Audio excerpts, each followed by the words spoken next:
Hey guys, welcome back to my channel. So today we are going to be making something called Monikalama from Liberia. To start with it, we're going to use the rice powder. That's my rice powder I put in there, and I'm going to be using some water to rub with my palms in a circular motion. You want to keep adding water and rubbing in a circular motion till you start to form some rice balls or rice bubbles. So as the rice balls start to form, for easier method, you can use the sieve. You try to sift out the rice balls from the powder, the remaining powder, and then you want to use the remaining powder to continue rubbing till you can get the balls. So that's my set of balls I was able to get. That's a lot, and I'm going to continue with the remaining rice powder.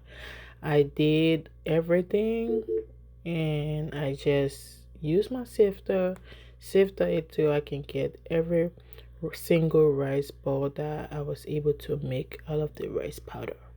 And then I grab a pot, and that's something called tamarind. For flavor and for coloration, I like to use tamarind. But if you don't like anything sour, you can go ahead and use sugar. All you have to do is just brown your sugar, add water into it, and put in your rice bubbles as the water ball. They seem better. But for the tamarind, you want to make sure you go in with your tamarind till it dissolves, and then you sift it. For this one, I'm using the wet tamarind. It's not the dry one. If it's the dry one, you want to make sure you soak it overnight, and the next morning your water is going to be this color, and then you can sift it. That's been sifted my colored water already, and that's the chaff from the tamarind. I'm just going to get rid of that one. I'm going to use the same water, put it back in the pot, and then set my pot on fire. And at this point is where you want to be careful, because you have to put that pot on fire and then be sure that you want to bring your water to a boiling point.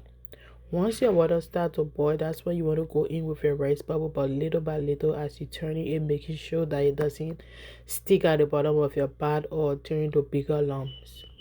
So if you are not a pro in making Monikalama, you want to take your time as possible as you can. Like that, if you keep putting in your hands and just like sprinkling it in the pot and turning it, just keep stirring for some time. After you have put in all your rice balls, you cover up your pot for it to boil. I will advise you to put as much water as you can, because as the Monikalama cools, it turns thick. So you want to leave it a little bit water while it's hot for you to enjoy your Monikalama. You go ahead and add your sugar, but if you use your sugar where you have to brown your sugar from the beginning, you don't have to add sugar. You can only add sugar if it's not too sweet. For me, I don't like too much sugar in my Monikalama. That's why you see I added that little bit.